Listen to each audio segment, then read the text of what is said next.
pertanyaan yang pertama dulu tentang child free marriage. Ya, mungkin ini Dek, siapa yang bertanya ini pernah mendengar.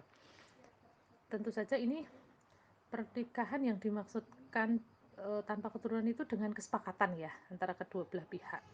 Nah, itu yang dilarang. Ya, karena kesepakatan itu melanggar fitrah bahwa menikah itu ingin menghasilkan keturunan, ya kan, generasi keturunan, fitrahnya begitu.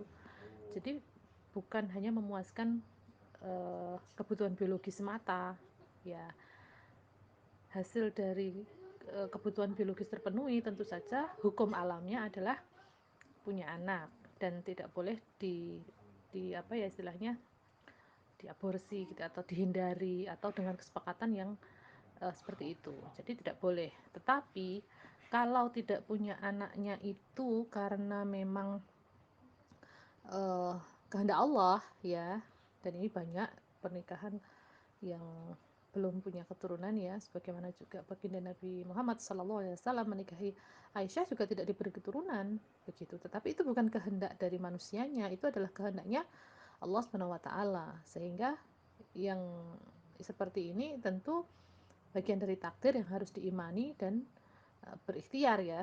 Jadi kebalikan ini, orang-orang ini banyak yang pengen punya anak ya. Lah kok ini malah ada pernikahan yang tidak pengen punya anak ya, hanya ingin memuaskan kebutuhan biologi semata gitu ya. Maka uh, tidak boleh gitu ya, atau haram hukumnya karena dia melanggar atau menyalahi fitrah ya sebagai manusia.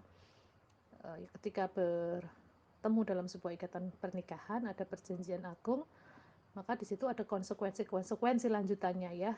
Ya, suami mendidik istri, istri harus taat suami, itu bagian dari pernikahan itu sendiri, termasuk tarbiyatul aulad atau mendidik anak-anak nantinya kalau anak-anak itu lahir gitu.